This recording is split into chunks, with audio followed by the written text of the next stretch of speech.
Boa noite, irmãos. É gostoso ter um tempo juntos na palavra de Deus e olhando assuntos que aplicam para nós como homens de Deus. E nós temos muitos desafios nesta vida e Deus nos deu um papel de muita responsabilidade. Todos nós somos líderes. Deus nos fez para representar Ele em nossas famílias, nas igrejas, na sociedade, e a Sua palavra nos ensina como ser o tipo de líder que agrada a Deus, amém? Então hoje à noite nós vamos olhar alguma coisa no tema de vivendo a paternidade como homem de Deus. O homem exerce vários papéis e um dos mais preciosos, um dos mais importantes é o papel de pai.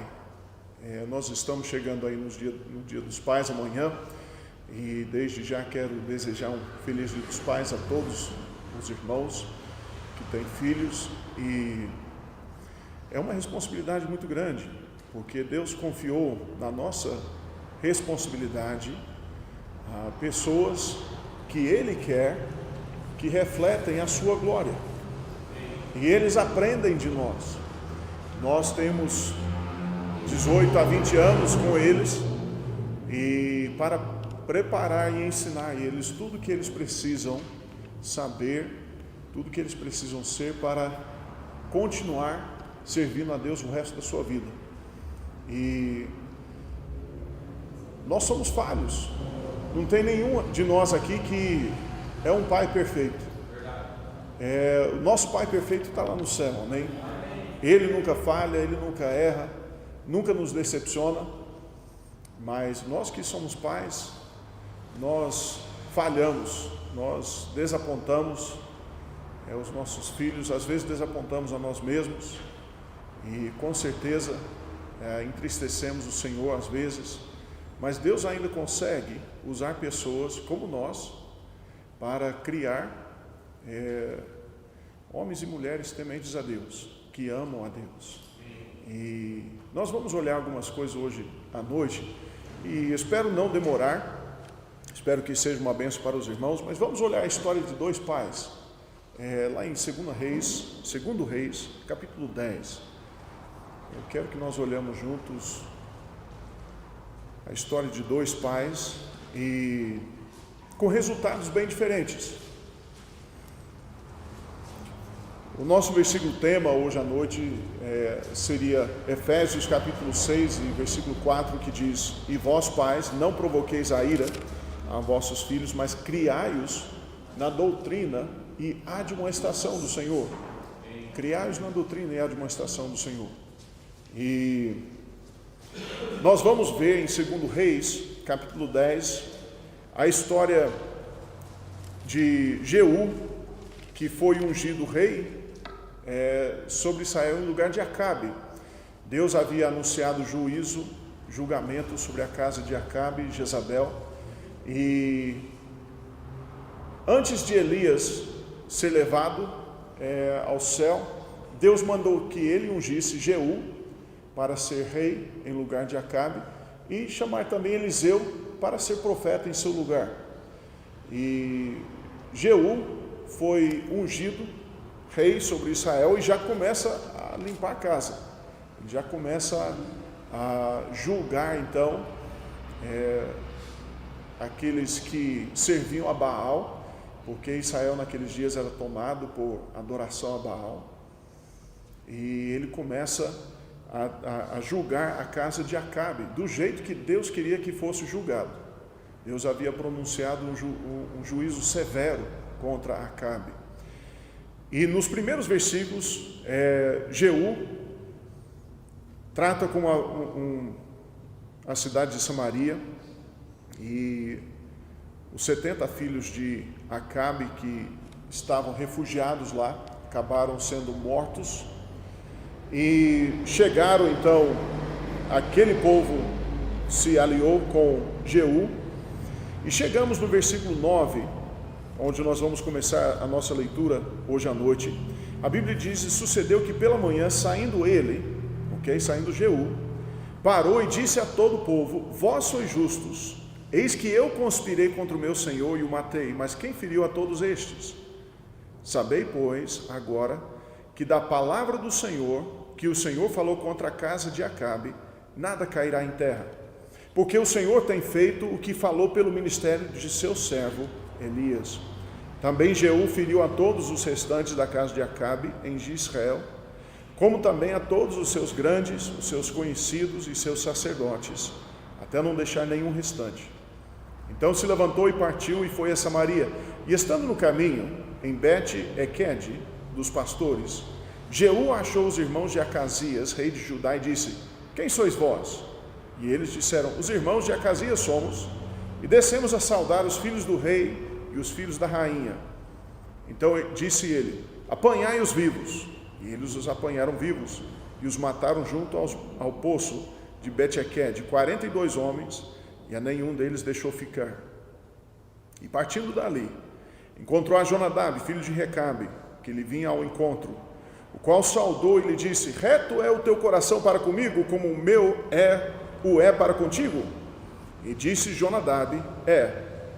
Então, se é, dá-me a mão. E deu-lhe a mão, e Jeú fê-lo subir consigo ao carro. E disse: vai comigo e verás o meu zelo para com o Senhor. E o puseram no seu carro. E chegando a Samaria, feriu a todos os que ficaram de Acabe em Samaria, até que os destruiu, conforme a palavra que o Senhor dissera a Elias. E ajuntou Jeú a todo o povo e disse-lhe: pouco serviu Acabe a Baal, Jeú, porém, muito servirá.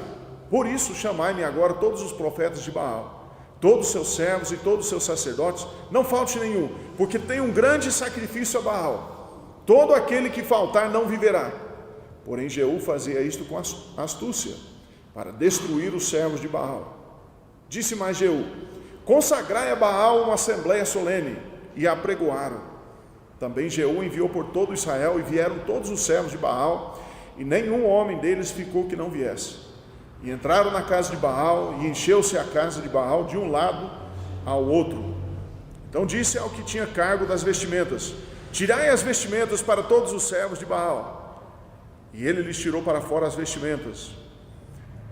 E entrou Jeú com Jonadab, filho de Recabe, na casa de Baal, e disse aos servos de Baal: examinai e vede bem, que porventura nenhum dos servos do Senhor aqui haja convosco, senão somente os servos de Baal. E entrando eles e fizeram a fazerem sacrifícios e holocaustos, Jeú preparou da parte de fora 80 homens e disse-lhes: se escapar algum dos homens que eu entregar em vossas mãos, a vossa vida será pela vida dele. E sucedeu que, acabando de fazer o holocausto, disse Jeú aos da sua guarda e aos capitães: entrai, feri-os, não escape nenhum. E os feriram ao fio da espada, e os da guarda e capitães os lançaram fora. E foram às cidades da casa de Baal, e tiraram as estátuas da casa de Baal e as queimaram. Também quebraram a estátua de Baal e derrubaram a casa de Baal e fizeram dela latrinas até o dia de hoje. E assim Jeú destruiu a Baal de Israel. Porém, não se apartou Jeú de seguir os pecados de Jeroboão, filho de Nebate, com que fez pecar a Israel, a saber, dos bezerros de ouro que estavam em Betel e em Dan. Por isso disse o Senhor a Jeú: porquanto bem agiste em fazer o que é reto aos meus olhos, e conforme tudo quanto eu tinha no meu coração fizestes à casa de Acabe, teus filhos, até a 4ª geração, se assentarão no trono de Israel. Mas Jeú não teve cuidado de andar com todo o seu coração na lei do Senhor, Deus de Israel, nem se apartou dos pecados de Jeroboão, com que fez pecar a Israel. Naqueles dias começou o Senhor a diminuir os termos de Israel, porque Azael os feriu em todas as fronteiras de Israel. Vamos orar. Senhor Deus, Pai amado, nós vamos olhar neste momento a história de 2 pais, e nós queremos aprender algumas lições dessas vidas que vão nos ajudar a serem pais do jeito que o Senhor quer que sejamos, pais que agradam ao Senhor, pais que ensinam para os nossos filhos a doutrina e a admoestação do Senhor. Pai, ajude-nos, eu peço por cada homem aqui, todo homem que tem filhos. Pai, nós precisamos do Senhor, precisamos da sua graça, da sua misericórdia, e que o Senhor nos ensine e dê-nos a coragem, Pai, de sermos homens de Deus do jeito que o Senhor quer. Nós te agradecemos pelo que o Senhor vai fazer. Em nome de Jesus nós oramos. Amém. Muito bem, podeis sentar?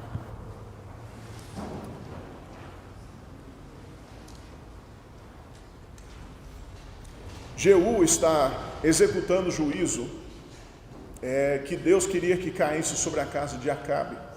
Deus queria que toda a casa de Acabe fosse exterminada, sem misericórdia e sem dó. E Jeú está executando isso. Mas eu quero olhar algumas coisas sobre a vida de Jeú. Aparentemente, Jeú foi um homem temente a Deus. Ele tinha zelo pelas coisas de Deus. Quando ele foi ungido rei sobre Israel, ele era capitão, um dos capitães do rei Acabe, e imediatamente ele uniu os soldados que estavam abaixo dele e foi começar a limpar a casa em Israel.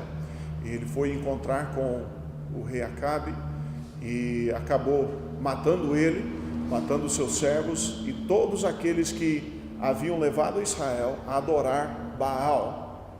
Ele executou juízo sobre ele. Ele era zeloso. Aqui nessa passagem nós vemos o zelo dele pelas coisas de Deus. Ele odiou as coisas que Deus odeia. O sacrifício de Baal era abominável a Deus. Nós lembramos um pouco, conhecemos um pouco da prática deles, observando Elias no Monte Carmelo, onde ele desafiou 400 profetas de Baal, e ele sozinho representando Deus. E ali, aquele dia, os profetas de Baal procuraram fazer fogo descer do céu para consumir o holocausto. E à tarde, eles se retalhavam com lancetas, com facas, como era seu costume, a Bíblia diz. Então, na adoração deles, eles se retalhavam, cometiam várias coisas abomináveis a Deus, na adoração a esse Deus Baal. E esse Deus Baal havia tomado a adoração do Deus vivo e verdadeiro em Israel. E Jeú executou então o juízo que Deus havia anunciado sobre a casa de Acabe.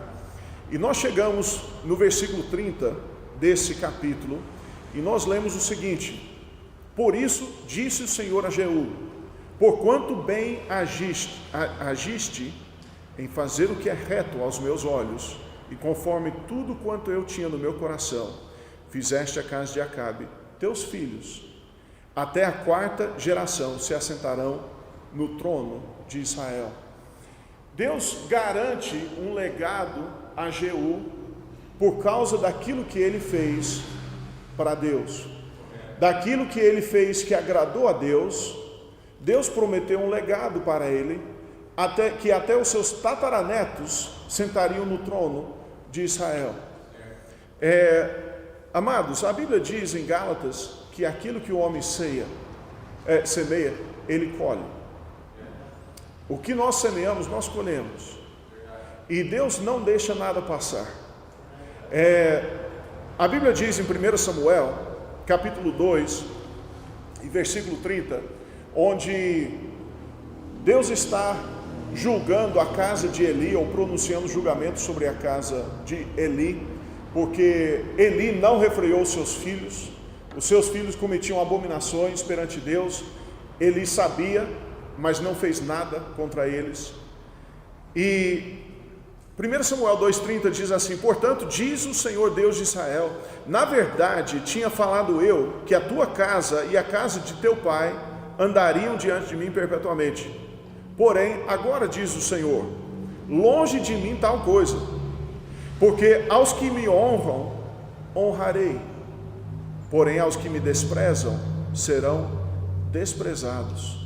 Mas nós vemos na vida de Jeú, o que ele fez para honrar a Deus, Deus honrou ele. E Deus garantiu a ele um legado que permaneceria até os seus tataranetos.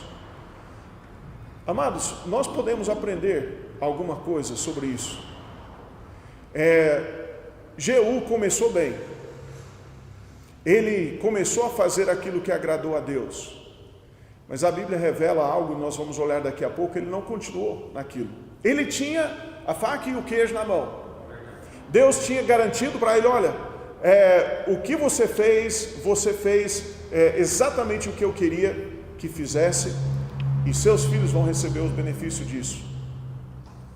Mas, amado, a Bíblia diz que ele honra quem honra a ele, mas Deus despreza aqueles que desprezam a ele. Jeú jogou tudo fora, amados. Hoje à noite eu quero que nós vemos porque ele não guardou o seu coração.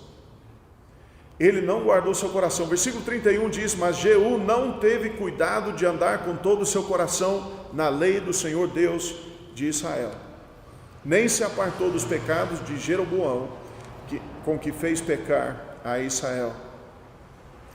Ele não teve cuidado de fazer as coisas básicas. Amados, quando nós estamos começando a andar com Deus, nós somos novos cristãos, nós aprendemos a importância do tempo a sós com Deus, aprendemos a importância da oração, aprendemos a importância do nosso andar com Deus. Isso é o básico, amados, isso é o básico. Mas às vezes a bola começa a andar, o trem começa a andar e nós esquecemos do básico e começamos a focar em outras coisas. Jeú começou a fazer algo que agradou a Deus, começou a ter um bom resultado e ele esqueceu dos fundamentos, ele esqueceu das coisas básicas, ele não guardou o seu coração. Amados, Salmo 11, versículo 3 diz assim: se forem destruídos os fundamentos, que poderá fazer o justo? Amados, se o fundamento de uma casa começa a ser desmanchado, a casa toda vai cair. O fundamento é importante, mas o fundamento tem que ser mantido. Amados, nós temos recebido muita coisa do Senhor Deus, mas se nós não mantemos as coisas básicas, o nosso coração vai apartar do Deus vivo. A Bíblia diz que ele não teve cuidado de andar com todo o seu coração na lei do Senhor Deus de Israel. Provérbios 4, 23 nos diz: sobre tudo que se deve guardar, guarda o teu coração, porque dele procedem as fontes da vida. E a Bíblia diz, além de não guardar o seu coração, ele seguiu os pecados de Jeroboão. O que Jeroboão fez? Jeroboão foi, logo que Salomão foi, que ele morreu e passou o reino para Roboão, o seu filho. Roboão, ele faltou com sabedoria. Ele pediu orientação, pediu conselho aos mais velhos, que o aconselharam, deram um bom conselho, mas aquilo não agradou o ego dele, e ele ouviu o conselho dos seus colegas, que tinham mais ou menos a mesma idade que ele, e ele cometeu um erro gravíssimo. Só para comentar aqui, jovem, procura conselho de pessoas que são mais velhos do que você, mais experientes, que têm andado com Deus por muitos anos. Se você vai se aconselhar com alguém, aconselhe com o seu pastor, aconselhe com o seu pai, ou alguém que já tem vivido, tem uma experiência de vida. Não tome conselho dos seus colegas que têm a mesma idade de você. Roboão agiu com estultícia e dividiu o reino, e Jeroboão tomou a outra parte do reino. E Jeroboão pensou assim: olha, se eu permitir que Israel continue indo até Jerusalém para adorar a Deus, porque Deus havia estabelecido que a adoração ao Deus vivo seria lá em Jerusalém, lá era o lugar do templo. Jeroboão disse, não, isso não vai dar certo, porque o coração deles vai começar a voltar-se e eu vou perder meu reino. Então ele, com a sua sabedoria, decidiu assim, não, nós vamos fazer 2 locais de adoração, em Dan e Betel, nós vamos dividir, colocar em cada extremidade do reino, e nós vamos fazer deuses para esse povo adorar. E ele fez 2 bezerros de ouro, e colocou nesses lugares, para que o povo fosse adorar nesses lugares. Além disso, ele tirou os levitas de ser sacerdotes, e pôs qualquer pessoa que queria ser sacerdote, ele colocava lá dentro. Então, o que ele fez? Ele instituiu outros deuses que eram muito menos rigorosos e muito mais fácil para o povo adorar. E com isso, nós lemos em 2 Crônicas, se você olhar comigo, 2 Crônicas, capítulo 11, versículo 14 e 15.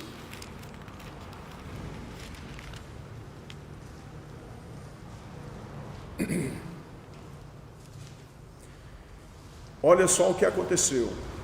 A Bíblia diz em 2 Crônicas 11, 14 e 15, porque os levitas deixaram os seus arrabaldes e a sua possessão e vieram a Judá e a Jerusalém, porque Jeroboão e seus filhos os lançaram para fora, para que não ministrassem ao Senhor.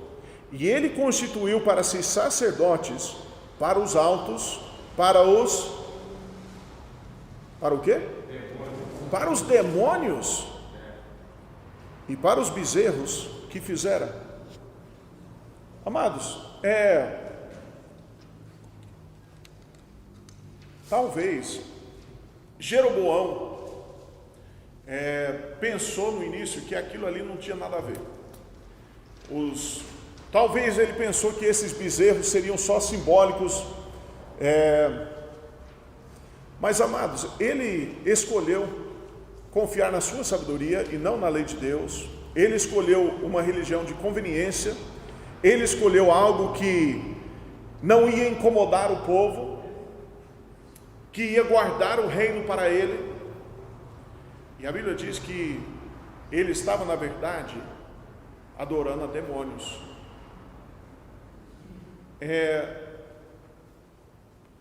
Amados, era uma adoração de conveniência, sabedoria humana e rebelião contra Deus. Então, qualquer coisa que toma o lugar de Deus em nossa vida é algo que está recebendo a nossa adoração. E se não é Deus que está recebendo nossa adoração, saiba que tem alguma coisa ali recebendo nossa adoração em lugar de Deus. Amados, Deus, Ele precisa estar em primeiro lugar em nossas vidas. Ele diz: amarás, pois, o Senhor teu Deus de todo o teu coração, de todas as tuas forças, de todo o teu entendimento. Nós vamos ler isso daqui a pouco em Deuteronômio capítulo 6. Mas Jeú, que começou bem, tinha tudo para dar certo.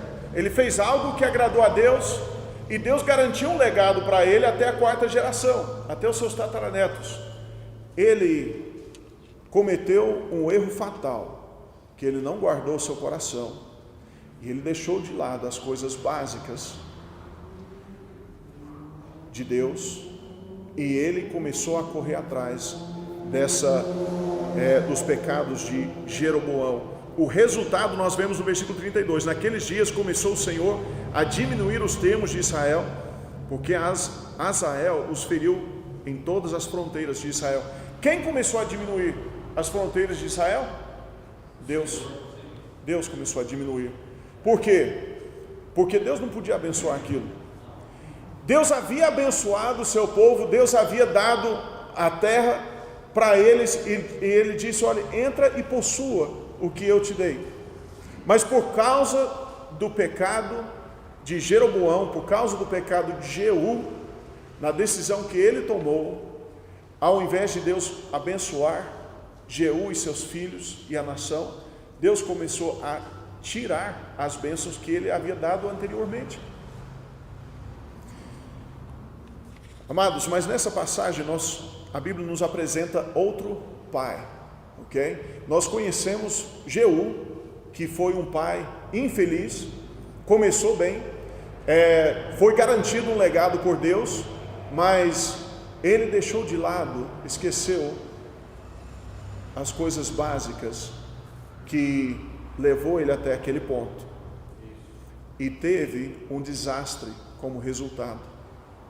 Mas no versículo 15 e 16, a Bíblia nos apresenta outro homem por nome de Jonadab.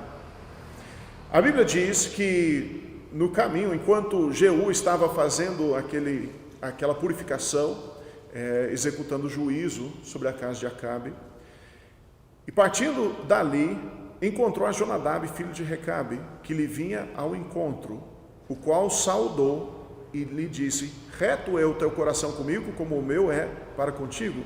E disse Jonadab: então se dá-me a mão. E deu-lhe a mão, e Jeú fê-lo subir consigo ao carro. E disse: vai comigo, e verás o meu zelo para com o Senhor. E o puseram no seu carro. Aparentemente, Jonadab era conhecido já por ser um homem de Deus. Jeú já conhecia ele. Jeú, assim que ele viu Jonadab estava indo de encontro com ele, e ele parou e perguntou: o seu coração é reto comigo como o meu é com você? Então Jonadab disse: Jeú convidou ele a subir no carro e disse: venha ver o meu zelo para com o Senhor. Jonadab era um homem zeloso, ele era um homem temente a Deus, ele era um homem que odiou as coisas que Deus odiava, e ele ajudou Jeú com a purificação da nação de Israel, daquela prática abominável de adoração a Baal. Mas a diferença termina aqui, aliás, as similaridades terminam aqui entre esses dois homens, porque onde Jeú errou em negligenciar o básico, Jonadab continuou a fazer o que era certo. Jonadab obedeceu a Deus de coração. Vamos lá comigo em Deuteronômio capítulo 6, Deuteronômio capítulo 6, versículos 5 a 12. Deus diz para Israel estas palavras: amarás, pois, o Senhor teu Deus de todo o teu coração, e de toda a tua alma, e de todas as tuas forças. E estas palavras que hoje te ordeno estarão no teu coração, e as ensinarás a teus filhos, e delas falarás, assentado em tua casa, e andando pelo caminho, e deitando-te, e levantando-te. Deixa eu voltar e olha comigo no versículo 6 de novo. As palavras que Deus ordenou sobre amar a Deus de todo o coração, de toda a tua alma, de todas as tuas forças. Ele diz: essas palavras que hoje te ordeno estarão aonde? No teu coração. Amados, antes de ensinar para os nossos filhos, isso tem que estar no nosso coração. Nós vamos falar sobre isso daqui a pouco. Mas ele diz, no versículo 8: também as atarás por sinal na tua mão, e te serão por frontais entre os teus olhos, e as escreverás nos umbrais de tua casa e nas tuas portas.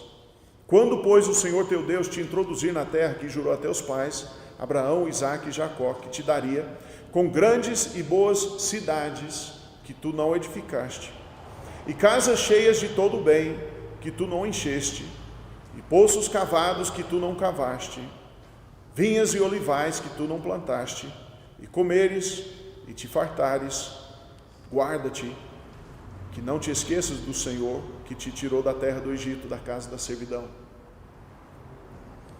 Amados, Jonadab fez o que Deus mandou aqui. Jonadab levou a instrução que Deus deu a sério. Ele não deixou de anunciar aos seus filhos os feitos do Senhor e de ensinar os seus filhos a amar, a seguir e a temer a Deus. Salmo 78 é um salmo bonito, mas triste ao mesmo tempo, porque no Salmo 78 nós vemos como o povo de Deus havia falhado em passar para as próximas gerações o que eles haviam recebido de Deus. Salmo 78, nós lemos no versículo 1 a 7: escutai a minha lei, povo meu, inclinai os vossos ouvidos às palavras da minha boca. Abrirei a minha boca numa parábola, falarei enigmas da antiguidade, os quais temos ouvido e sabido, e nossos pais nos têm contado.